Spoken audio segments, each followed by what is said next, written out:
မြန်မာခေလုံခြုံရေးကန်တာမှာချင်းချောက်မှုတရက်ဖြစ်လာတဲ့ drone ရဲ့ရင်ကိုကာကွယ်တားဆီးရေးစနစ်တွေအကြောင်းတင်ဆက်ပေးချင်ပါတယ်။ဒီကာကွယ်ရေးစနစ်တွေကိုအဓိကအဖြစ်အဆင့်ထုံးစင်ခွဲခြားပြီးစနစ်တကျလှုပ်ဆောင်ကြပါတယ်။ပထမအဆင့်အနေနဲ့ဝင်ရောက်လာတဲ့ drone ကိုရှာဖွေထောက်လှမ်းခြင်းဖြစ်ပါတယ်။ဒီအဆင့်မှာအနေအမင်းကိုတိုင်းတာနိုင်တဲ့အထူးရေဒါစနစ်တွေ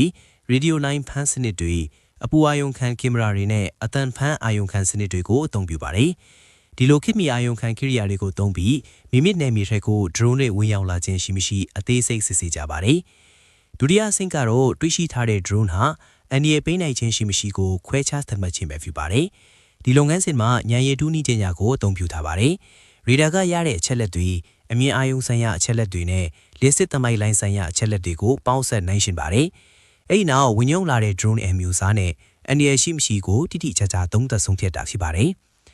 တတိယအဆင့်အနေနဲ့အဆိုပါ drone ဟာအန်ဒီရရှိတယ်လို့အတည်ပြုနိုင်ပြီဆိုရင်တော့ချက်ချင်းဖြစ်စည်းဖြစ်တာဒါမှမဟုတ်ထိန်းချုပ်ဟန်တာတာတွေကိုလှုပ်ဆောင်ပါတယ်။ဒီလိုလှုပ်ဆောင်ရမှာနီလန်းအမျိုးမျိုးကိုအသုံးပြုကြပါတယ်။ drone နဲ့သူ့ကိုထိန်းချုပ်မောင်းနှင်သူကြားကစစ်သွေးရေးလိုင်းတွေကိုဖျက်တောက်ပစ်တာမျိုးလှုပ်ဆောင်ပါတယ်။ဒါအပြင် drone နဲ့ဒီနေရာပြစနစ်ကိုအနှောင့်ယှက်ပေးချိုးဖျက်တာတွေလည်းပါဝင်ပါတယ်။တချို့အခြေအနေတွေမှာတော့ drone ကိုအဝေးထိန်းစနစ်နဲ့ကြားဖြတ်ထိန်းချုပ်ပြီးလူသူကင်းဝေးတဲ့နေရာတွေမှာအန်ဒီရကင်းစွာဆင်သက်စေပါတယ်။